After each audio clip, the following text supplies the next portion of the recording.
The crime scene with no physical evidence. There was a crime scene. The police arrived on time. The door was locked from the inside.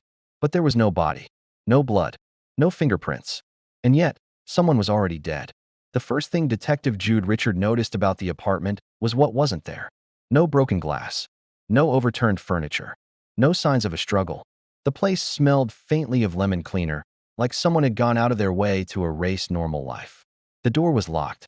The windows were shut. Everything was in perfect order. Too perfect. "This is the scene?" Jude asked quietly. A uniformed officer nodded. Caller reported a scream at 9:17 p.m. Jude looked around again. "No blood?" he asked. "No body," the officer replied. The victim, Gabriel Christopher, had already been declared dead on paper. Time of death, 9:17 p.m. Cause, unknown. But there was nothing here that suggested a crime had ever taken place. The forensic team worked in silence. "No fingerprints," one technician said. "Not even partials." "No fibers," another added. "No shoe prints." Jude stood in the center of the living room, feeling a strange pressure in his chest. It wasn't fear. It was certainty. Something had happened here. And whatever it was, had cleaned up after itself. The wall clock caught Jude's attention. Frozen. 9:16 p.m. "Power outage?" Jude asked. The building manager shook his head. "Everything else works fine." Jude moved into the kitchen. The sink was dry. The trash empty. No knives missing. No pills gone. The bedroom was worse. The bed was perfectly made. Tight sheets, untouched pillows.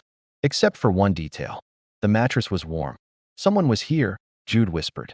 Thermal scans showed nothing. No heat. No impressions. No physical proof another human being had ever entered the room. By morning, the case was already dying. No evidence meant no crime. No crime meant no investigation. The file was closed as a false report. But Jude couldn't let it go.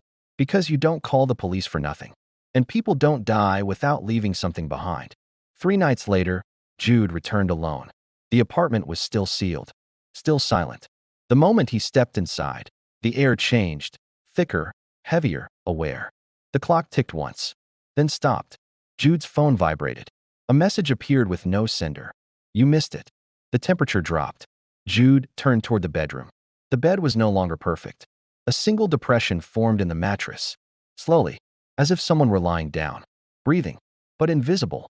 "What do you want?" Jude whispered. The depression deepened. Then a voice filled the room. Not loud, not quiet, but everywhere. "We don't leave evidence," it said. "We leave certainty." The lights shattered. The clock exploded. The next morning, officers reopened the apartment.